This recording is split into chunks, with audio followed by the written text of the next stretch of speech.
세법과의 차이를 조정하는 세무조정, 그 차이를 기속을 밝히는 소득처분, 법인세 신고, 그거의 기준이 되는 게 재무제표거든요. 회사가 제시하는 재무제표를 토대로 세법에 맞게 조정을 하기 때문에, 그러면 이제 그 앞에 말씀드리는 그 재무제표에 대해서 조금 더 이제 자세히 설명을 드리고, 조금 이게 그냥 재무제표 말은 많이 들었는데 어떤 건지 요거를 조금 말씀드리고자 합니다. 이 용어, 그 글씨를 좀 헷갈리는 분이 계세요.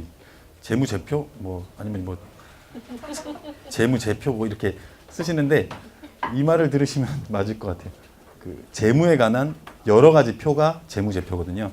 제자가 여러 제자를 쓰고, 그래서 뭐 제군들 뭐 이렇게 할 때 그 제자가 뒤에 붙습니다. 그래서 재무제표, 이렇게 해서 재무에 관한 여러 가지 표를 재무제표라고 합니다.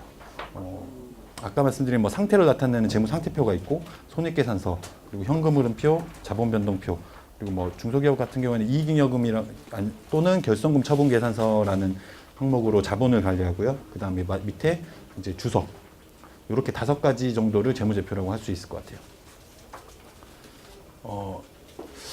이 경제학과를 나오신 분이라면 이런 시점이나, 그러니까 스탁과 플로우의 개념을 알고 계실 텐데, 이게 사실 좀 잘 와닿지는 않거든요. 근데 재무상태표는 스탁이라고 해서 이제 어떤 시점의 상태, 그러니까 욕조에 물이 반만큼 지금 있다, 요거를 나타내는 게 이제 재무상태표고요. 그래서 이제 뭐 잔액, 그리고 뭐 자산이 얼마다, 이렇게 할 때 이제 재무상태표의 개념을 써서 시점 개념을 도입한 거죠. 그리고 그게 아니라 이제 어떤 일정 기간, 그러니까 뭐 1월 1일부터 12월 30일, 아니면 어쨌든 이렇게 설정한 기간 동안에 어떤 내역을 기록한 게 손익계산서입니다. 기간은 뭐, 그러니까 아까 말씀드린 그 욕조로 말씀을 드렸는데, 지금 현재 욕조에 물이 반만큼 차 있다, 이건 상태죠. 근데 그게 아니라 1시간 받으면 욕조에 물이 가득 찬다, 이거는 이제 플로우죠. 그러니까 어떤 기간 개념이 도입되면 그걸 이제 손익계산서라고 해서 그러니까 재무제표 중에서는 이렇게 시점을 나타내는 표가 있고, 어떤 기간 동안의 그 금액을 산정하는 표, 이렇게 2가지가 있습니다. 이게 이제 재무상태표와 손익계산서인데요. 지금 여기에서 이렇게 크게 보여드리고, 이 2가지는 또 상관관계가 있어서 아까 제가 말씀을 못 드렸는데, 재무상태표와 손익계산서가 중요하고 또 많이 쓰기 때문에 이 2가지만 오늘은 좀 설명을 드리고요. 그 다음에 이제 뭐 이익잉여금 처분계산서, 현금흐름표는 간단하게만 말씀을 드리고 넘어가고자 합니다. 이 2가지는 또 이렇게 다른 표 같지만, 그리고 뭐 시점과 어떤 기간, 이렇게 해서 좀 지향하는 바도 다른 것 같지만 결과적으로 연결이 되어 있는데, 또 나중에 그것도 말씀드릴게요. 재무상태표는 이렇게 자산과 부채, 자본으로 나눠져 있죠. 그리고 자산은 다시 유동과 비유동, 부채도 유동과 비유동으로 이제 구분을 합니다. 이게 구분하는 이유가, 자산 목록을 이렇게 쭉 적어 놓으면 이게 뭐 언제 나가는지 들어오는지 이런 것들을 좀 알기가 어렵거든요. 그래서 유동이라고 하면 대부분 한 1년을 기준으로 1년 내에 뭐가 처분된다거나 아니면 갚아야 될 의무가 있는 것들은 유동으로 분류를 하고, 그 다음에 이제 좀 그 장기간의 기간을 두고 하는 경우에를 이제 비유동으로 합니다. 또 뭐 비유동인 경우에는 특히 뭐 유형, 무형 이런 고정 자산이 좀 많이 이렇게 비유동 자산에 좀 많이 들어가 있어요. 그래서 이렇게 유동이랑 비유동으로 나눈다. 재무상태표의 오른쪽을 먼저 볼게요. 오른쪽은 이렇게 부채하고 자본으로 이렇게 양쪽으로 나눠져 있는데, 이게 회사가 자금을 조달한 원천입니다. 회사의 자산이 중요한데, 자산이 많이 이렇게 돌고 또 자산을 많이 활용해서 매출을 발생시켜야 되는데, 그 자산이 어디서 왔냐면 내가 빌려올 수도 있고 내가 그냥 회사에 돈을 납입할 수도 있겠죠. 그래서 이 오른쪽 편이 회사가 자금을 어떻게 조달했는지, 나한테 빌려준 사람이 많은지, 아니면 나와 동업을 하는 어떤 사람들이 이 회사에 납입을 했는지, 그리고 내가 가져갈 몫은 나중에 얼마인지, 자산 중에서 주주의 몫이 얼마고 채권자의 몫이 얼마인지. 그래서 이 채권자와 주주가 이렇게 회사에 투자를 하죠. 그걸로 자산을 이렇게 형성해서 그걸로 매출을 일으키게 됩니다. 재무제표의 오른쪽이 자금을 조달하는 원천이에요. 그래서 자산은 이렇게 돈을 벌어주는 건데, 자산은 남의 돈과 내 돈을 합쳐서 이제 조달한다. 요게 이제 흐름인데요. 회사가 고정자산이 있죠. 그 남의 돈을 빌려와서 건물도 사고 자동차도 사고 특허도 출원하고 개발도 하고 그렇게 해서 재고를 만듭니다. 재고를 만들고 그 재고를 갖다 팔고요. 채권으로 받아와요. 뭐 외상매출금이라는 형태 아니면 뭐 어쨌든 어음도 되고요. 그런 걸 받아온 다음에 실제로 돈이 이제 회수가 되는 요 이제 흐름이 있거든요. 자산도 그냥 뭐 그 아까 말씀드린 것처럼 1년을 기준으로 그냥 유동성을 판단하기 위해서 유동 비유동으로 나눈 것도 있지만 자산은 이렇게 어떤 가치를 창출하는 것과 그다음에 대금이 회수되는 절차 이렇게 또 구분을 할 수가 있고요. 그래서 이제 아까 오른쪽에서 돈을 빌려와서 이제 어떤 매출을 사업을 한다고 말씀드렸는데 부채와 자본으로 자금을 끌어와서 이걸로 이제 어떤 고정자산이라든가 아니면 우리의 그 진짜 자산 그 자산을 만들고 그 자산으로 재고를 만들어서 채권으로 바꾼 다음에 돈으로 바꾸는 이게 재무상태표의 흐름입니다. 돈을 빌려와서 자금을 조달해서 고정자산이나 어떤 유무형의 자산을 형성한 다음에 재고를 만들어서 채권으로 바꾸고 나중에 현금으로 회수하는 재무상태표가 이게 빨리 돌아가야 건전한 나중에 말씀드릴 뭐 투자자들도 좋아하는 뭐 아니면 재무 비율이 굉장히 좋다 뭐 이런 거를 판단할 때는 이 흐름이 이렇게 계속 선순환하는 그거를 보시면 될 거예요. 그리고 이제 나머지 자산과 부채 그리고 자본이라고 이제 자본은 아까 제가 주주가 납입한 돈이라고 말씀드렸는데 엄밀하게 얘기하면은 이제 주주가 납입한 돈 플러스 이때까지 번 돈 혹은 이때까지 까먹은 돈이 여기에 다 표시가 됩니다. 그리고 회계 기준에서는 자산과 부채에 대해서는 뭐 이게 자산이다, 이게 부채다 이렇게 말을 하고 있지만 자본에 대해서는 그렇게 말을 하지 않고 그냥 자산에서 부채를 뺀 게 자본이다. 이렇게 하고 그냥 끝내거든요. 자본이 상대적으로 뭐 중요하지 않아서 그런 게 아니라 회계는 어쨌든 양쪽이 맞아야 되는 거고 그러면은 뭐에서 뭐를 빼면 자본이 나온다. 이거는 대차 평균의 원리에도 부합하고 또 잔액 자본은 약간 주주는 무한 책임 뭐 무한까지는 아니지만 유한 책임을 지지만 어쨌든 그 우리가 가지고 있는 것 중에서 갚을 거 다 갚고 나머지가 주주 몫이기 때문에 어떤 잔액 개념으로 좀 설명이 되는데 자본도 그래도 이렇게 좀 표시를 좀 잘할 수 있게끔 이렇게 구분이 되어야겠죠. 이제 재무상태표를 보면 자본에 자본금이라고 있습니다. 이 자본금과 자본을 좀 헷갈리시는 분이 많이 있는데 자본금은 주주가 회사에 납입한 돈이에요. 그래서 액면가 곱하기 그 뭐 발행 주식수라고 하는데 이제 삼성전자도 얼마 전에 액면 분할을 한다고 이제 기사가 크게 났는데 현재 삼성전자의 한 주당 액면가는 5,000원이죠. 그러면은 삼성전자가 이 잉여금이 뭐 100조, 200조 이렇게 있다고 하더라도 5,000원 곱하기 이때까지 발행한 주식수가 자본금으로 표시가 됩니다. 그리고 나머지 그러면은 뭐 증자를 하거나 할 때 5,000원으로 사는 게 아니라 10만 원 주고 사는 사람도 있는데 그런 경우에는 납입 금액에서 액면가를 빼고 나머지 금액을 발행 주식 곱해가지고 주식 발행 초과금 주식을 발행할 때 우리가 더 받았다. 이것도 뭐 물론 주주가 납입한 돈이죠. 근데 이제 액면가 기준으로 표시를 한 번 더 해주기 위해서 이렇게 두 가지로 구분을 하고 있고요. 이 두 개를 합쳐서 납입자본금. 그러니까 주주가 납입한 돈이죠. 근데 자본은 이게 끝이 아니라 이제 이때까지 번 돈이 있다면 요거를 합쳐가지고 이익잉여금이라는 형태로 이제 합쳐가지고 그 잔액을 자본이라고 하게 됩니다.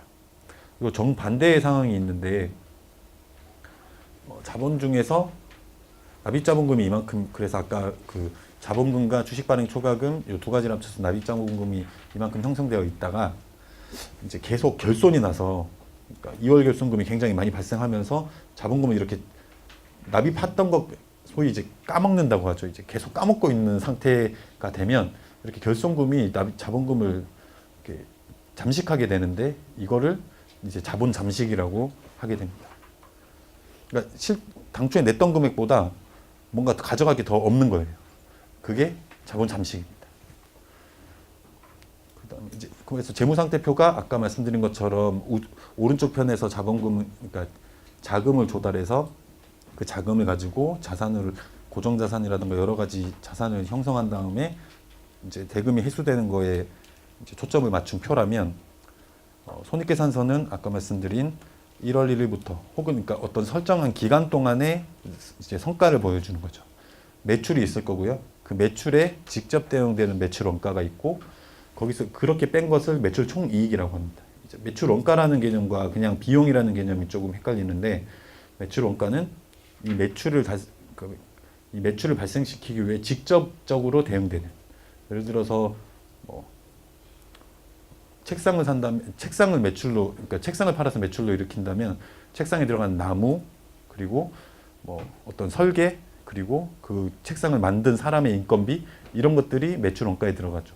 그래서 그 매출 원가를 빼면 매출 총이익이라는 항목으로 이제 숫자를 만들고요.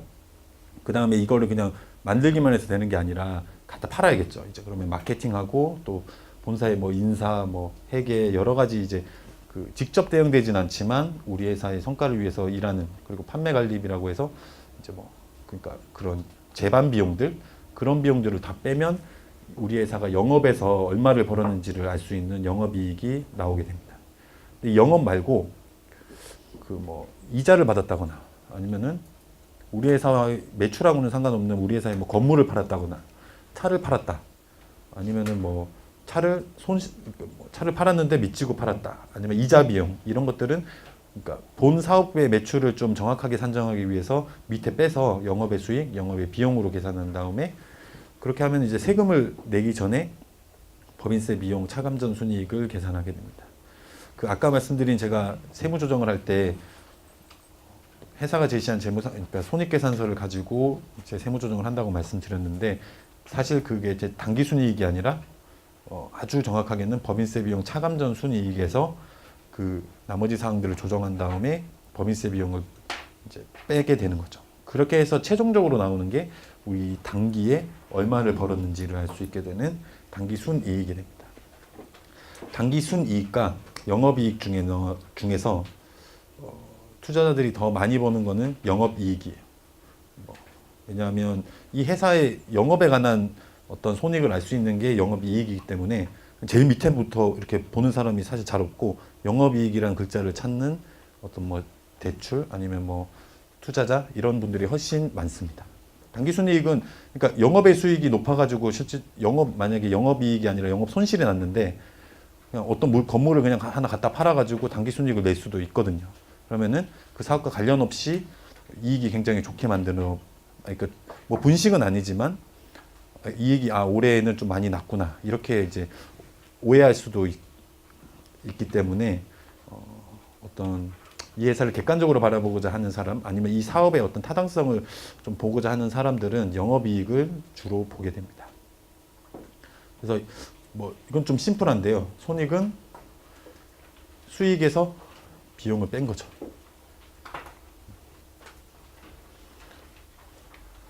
손익계산서에 이제 판관비를 좀 더 한번 살펴볼게요. 판관비는 뭐 아시겠지만 이제 연구인력 개발비도 있을 것이고, 그다음에 수수료 비용, 뭐 감가상각비도 여기에 들어가고요. 복리후생비, 뭐 급여 상여 퇴직금 이렇게 들어갑니다. 근데 이 항목 모두가 판매관리비에만 해당하는 것은 아닙니다. 이게 이 어떤 우리 회사의 매출을 발생시키기 위한 직접 원가에 포함된다면 판매관리비가 아니라 그 위에 매출 원가에 들어가게 됩니다. 그러니까 뭐 예를 들어서 공장에서 쓰는 감가상각비는 매출 원가에 포함이 되고요. 우리 본사에서 쓰는 어떤 자산의 감가상각비는 판매관리비로 들어가게 돼요. 이게 이제 그 매출을 일으키는 직접 원가와 그냥 일반적인 판매관리비를 나누기 위해서 회계에서 이렇게 좀 그러니까 유용하게 표시하려고 이런 기준을 두고 있는 거거든요.